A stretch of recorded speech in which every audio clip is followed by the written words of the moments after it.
Charles-Antoine, tu reviens cette semaine avec le segment C'est ça qui est ça? Gros jeu de mots. C'est A qui est ça, Charles-Antoine?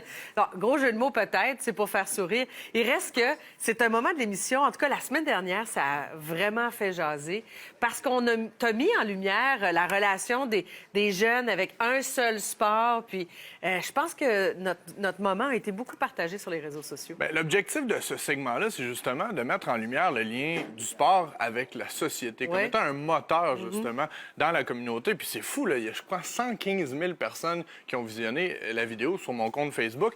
Et c'est pas tant pour se vanter des chiffres que pour dire que, justement, c'est des enjeux qui sont importants et qui sont, malheureusement, pas assez souvent illustrés dans la société. C'est encore ça qu'on va tenter de faire aujourd'hui. Et aujourd'hui, on parle de l'intérêt des jeunes Québécois au basketball. Les jeunes Canadiens aussi. Canadiens également, c'est un phénomène incroyable. On en parle beaucoup en ce moment. Hier, je faisais allusion au March Madness, qui est un phénomène incroyable. C'est le basketball universitaire américain, les championnats, les droits télé de près de 9 milliards de dollars pour présenter le tout. Cette année, plus de 10 milliards seront pariés sur l'événement.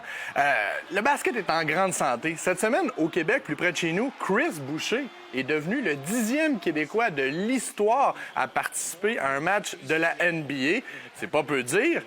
On fait aussi allusion aux Raptors, qui sont l'équipe de l'heure dans le circuit. C'est fou ce qui se passe. C'est comme vraiment un alignement parfait des astres pour cette discipline et ça se reflète à tous les niveaux. Mais le basket n'a jamais eu tant d'ampleur au Canada, même si ça a été inventé par un Canadien. James Naismith, un ancien étudiant de l'Université McGill, a popularisé la discipline. Le premier match de la NBA a été présenté dans l'histoire en 1946 à Toronto. Malgré tout, c'est récent ce qui se passe. Pour vous donner une idée, là, depuis le début des années 2000 au pays, il y a une hausse de 30 de la participation au basket. C'est phénoménal. Et je reviens à la NBA parce que ça se reflète à tous les niveaux. En début de saison, cette année, là, il y avait 14 Canadiens dans la NBA. On est loin de l'ère Steve Nash, où c'était la seule grande vedette.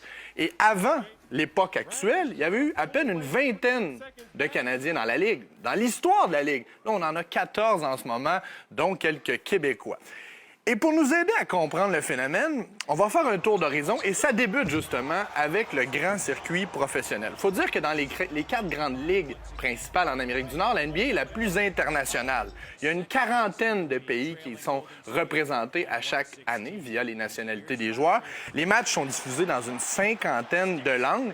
Il y a assurément un attachement à l'immigration et on va y revenir un peu plus tard.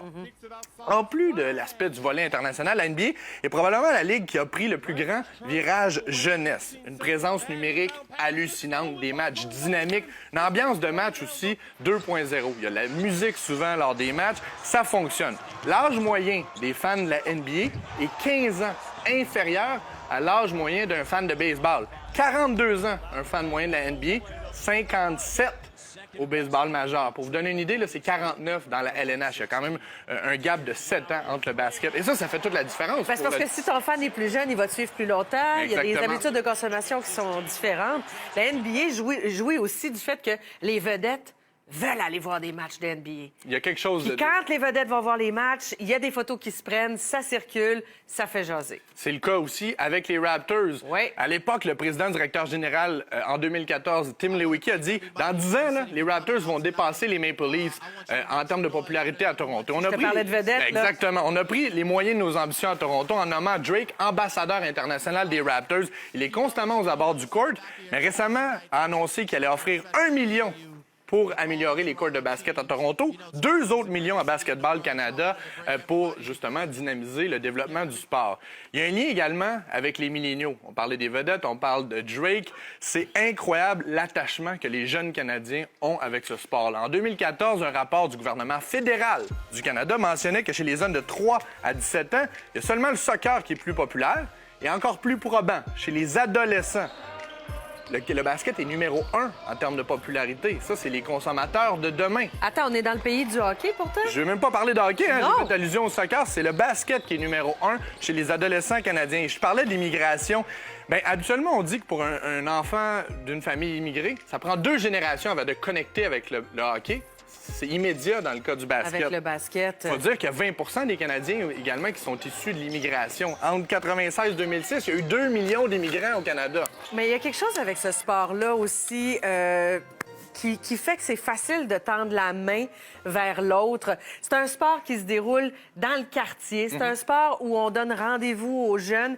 Et à Montréal, entre autres, les policiers qui sont toujours en train d'essayer de tisser des liens avec les jeunes de la communauté pour arrêter d'être vus comme la police, mais plutôt comme un partenaire, quelqu'un qui peut m'aider à cheminer comme jeune adulte. C'est de plus en plus populaire. Il y a des matchs improvisés. Il y a des postes de quartier du SPVM qui se donnent des rendez-vous à un moment donné dans l'année. On organise l'équipe, on joue policier contre jeunes ou on fait des équipes mixtes. Mais ça aide au dialogue. Je te parlais d'un lien entre le sport et la société. C'est l'exemple le plus concret. Je veux juste terminer avec le volet sécurité. En ce moment, là, il y a un gros volet, un nuage noir. Il y a des enjeux majeurs avec le hockey, le football, même le soccer par rapport aux commotions cérébrales. C'est clair que le basket en profite par la bande.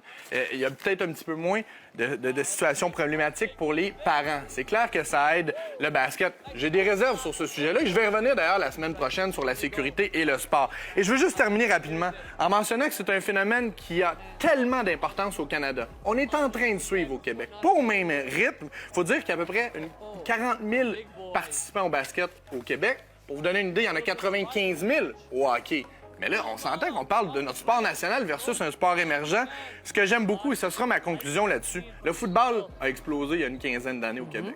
Le soccer est bien implanté. Le baseball en bas âge va quand même assez bien.